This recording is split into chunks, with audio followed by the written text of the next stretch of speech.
अंतर्राष्ट्रीय ऊंचाइयों को छूता है। और इसीलिए अगर लोधी समाज के राजनीतिक झंडे को मजबूत बनाना है और लोधी समाज में हमारे देश में ही नहीं विदेशों में भी अपनी पहचान को बढ़ाना है तो इस काम को सफल करके दिखाना होगा।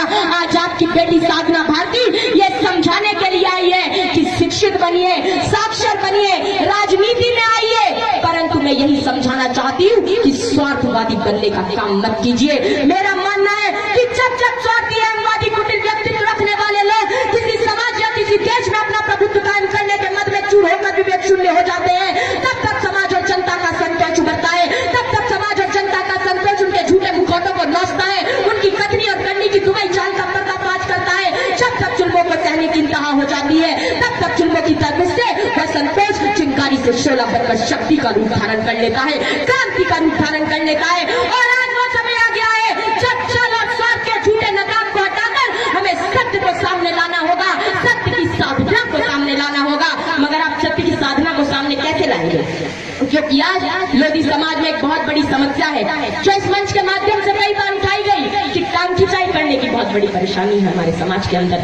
टांग खिंचाई करने के लिए तो मैं वही उदाहरण पेश करूंगी कि एक डिब्बे में अगर केकड़े रख दिए जाए और डिब्बे को खुला भी छोड़ दिया जाए तो आप इस बात से निश्चिंत रहिए कि कोई भी केकड़ा बाहर आ जाएगा, क्योंकि जब भी कोई केकड़ा डब्बे से बाहर आने की कोशिश करता है तो दूसरा केकड़ा उसकी टांग खींचकर उसको नीचे कर देता है और वो केकड़ा बाहर नहीं आ पाता। यही हालत आज लोधी समाज के अंदर हो गई है, टांग खिंचाई हो गई है, धरातल पर काम कम करते हैं, परंतु जब सोशल नेटवर्क पे बात करने की बात आती है, फेसबुक चलाने की बात आती है, व्हाट्सएप चलाने की बात आती है तो वहां पर द्वंद दिखाई देती है, लड़ाई दिखाई देती है, बहस दिखाई देती है। आखिर क्यों? आप काम करने का कार्य कीजिए, टांग खिंचाई करने का काम मत कीजिए।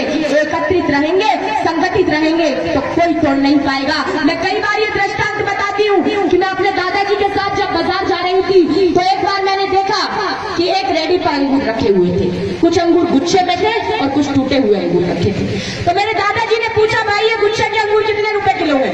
तो दुकानदार ने बताया, भैया 100 रुपए किलो है। अब कहा, अच्छा ये टूटे हुए अंगूर कितने रुपए किलो है? कहा, ये तो 25 रुपए किलो है। दादाजी ने कहा, ये अंगूर कम मीठे होंगे, इनमें रस नहीं होगा, ये फीके होंगे, इसीलिए तुम सस्ते दे रहे हो। अरे तो दुकानदार ने कहा, नहीं बाबूजी आप तो बहुत गलत सोच रहे हैं, अरे ये अंगूर भी उतने ही मीठे हैं जितने ये गुच्छे में लगे हुए अंगूर हैं, परंतु क्योंकि आज अपने गुच्छे से अलग हो गए हैं इसीलिए आज इनकी कीमत चौथाई हो गई है। यही समझाने के लिए आई हूँ कि गुच्छे में रहोगे, एकत्रित रहोगे, संगठित रहोगे तो आपकी कीमत 100% मापी जाएगी। टूट जाओगे, बिखर जाओगे तो आपकी कीमत 25% हो जाएगी, चौथाई अपनी कीमत को पाओगे।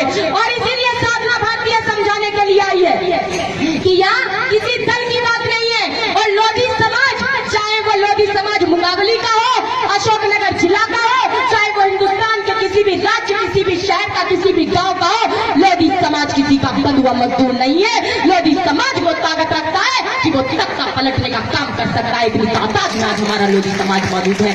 लोधी समाज ना तो भाजपा का बंधुआ मजदूर है, न कांग्रेस का बंधुआ मजदूर है, न समाजवादी पार्टी का बंधुआ मजदूर है, न बहुजन समाज पार्टी का बंधुआ मजदूर है।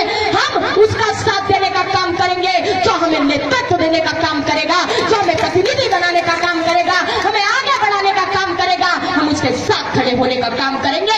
ये संकल्प लेने के लिए आज बलिदान दिवस पर साधना भारती आज आपके बीच में आई है।